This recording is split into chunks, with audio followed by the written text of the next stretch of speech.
Today I've asked my good friend Adam Swanson to come down from his restaurant Lot 1 in Sydney to teach you and I some tricks with pasta. Now you're an expert on that, so welcome back to Melbourne. Thanks, mate. Appreciate it. I hope you've practiced a bit on pasta because I've also touched up my skills. Oh, good. So I'm going to be watching closely, as is everyone at home, because I'm really interested in what you're doing here. I can see onion, pancetta, some dried herbs. Yes. A little bit of interesting mix there. Yeah, and lamb mince as well. So we're going to make a quick lamb ragu with pappardelle, San Remo pappardelle. So it's something that is quite fun to me. My kids love a good ragu, bolognese. Me too. But adding lamb is, hey, nothing wrong with that. And adding the lamb is a little bit of Australian feel, you know, loving lamb. Yeah.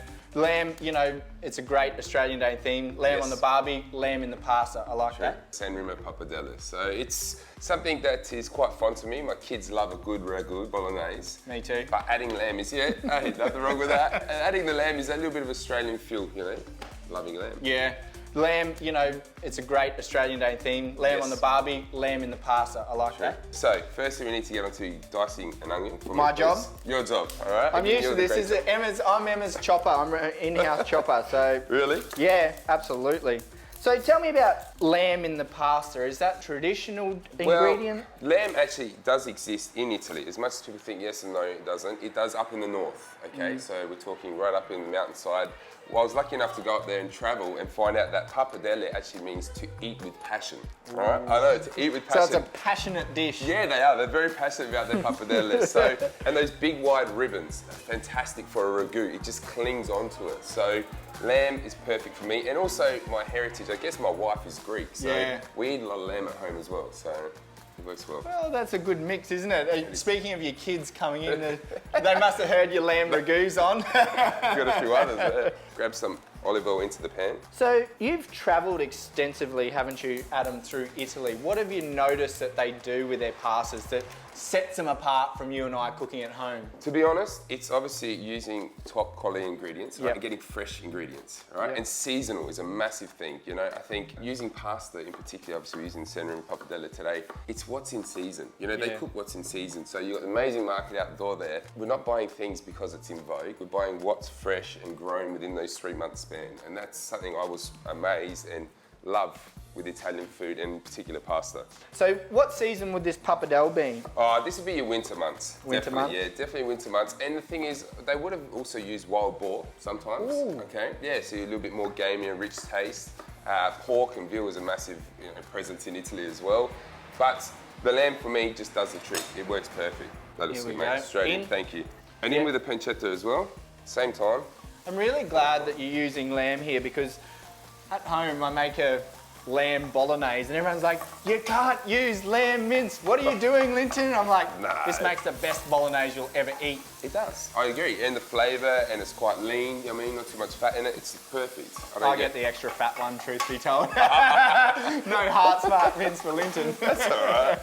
Everything in moderation, you'll be fine. Well, you know what it's like in your restaurant in Sydney. I'm sure there's some tricks that you use up there because fat is flavour. A lot of the time we talk 100%. about that. Look, it's just about rendering it out, you know, cooking it, either, you know, sealing it and cooking out the fat or cooking it nice and slow so that fat all breaks down into your sauce.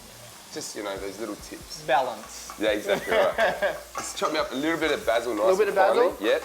So always fresh basil in Italian cooking?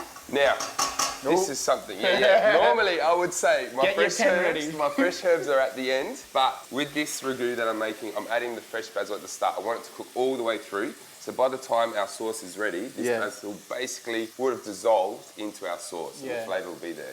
So it's a little bit opposite to what I always say, but... Is that enough? Yep, perfect. In that so goes. About a tablespoon of fresh basil straight in? Beautiful, straight in. How much pancetta did you put in? About half a cup? Yeah, half a cup. So obviously the flavour from that pancetta is going to help enrichen our sauce. It's going to take about 3 to 5 minutes to cook out all that fat, flavour our onions with our basil, and then we add in our lamb mince, brown that off, which is going to take another 5 minutes, and then we add some wine and tomato and let it cook away.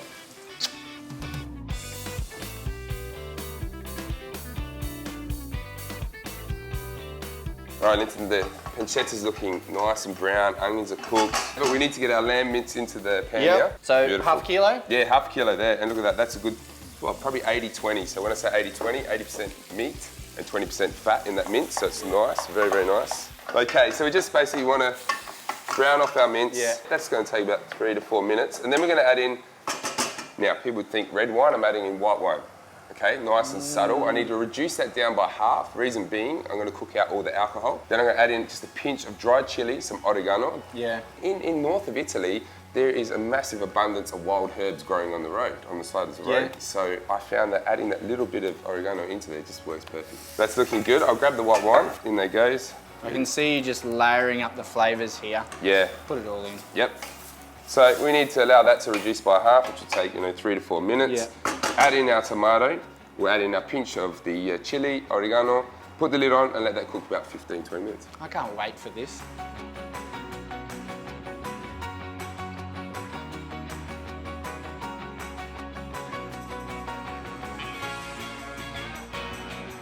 The sauce is looking great. It's time to get our pasta into the pot. Yeah. Salted water, so a good pinch of salt into your water, of course. With our pappardelle, the great thing about this egg pappardelle is it's in nest for us, yes? It's nice and easy to add into the water. It's really luxurious. It's got that beautiful, rich taste to it.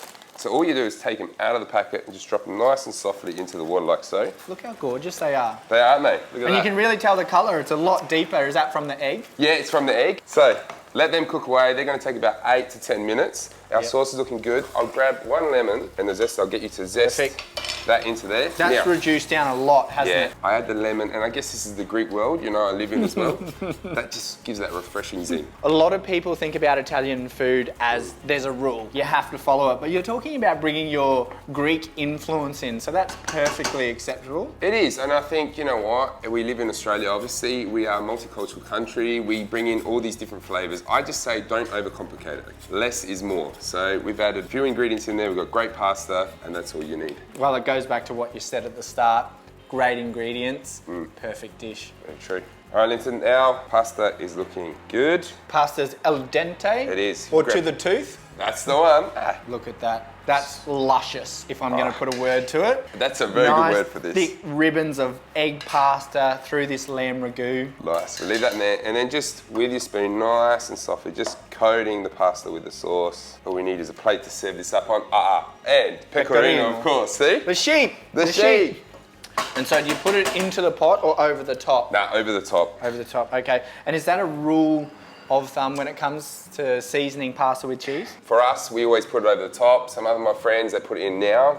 For me, I like it on top. I like to smother it in cheese. That's just those beautiful ribbons. The sauce is just going to coat it, and cling onto it. You don't need to flood it with all sauce. I'm getting really hungry now. If you could smell this through your screen, you would be reaching through it. Amazing onion, chili, oregano.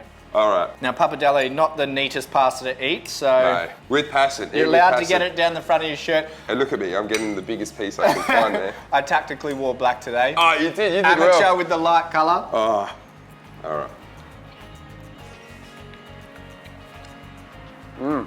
Wow, that was absolutely delicious. And you know what livens it all up for me? The chili. Yeah, just that little bit of zing. It's perfect. Thank you so much for showing me through that delicious Northern Italian inspired dish. Yeah, good take.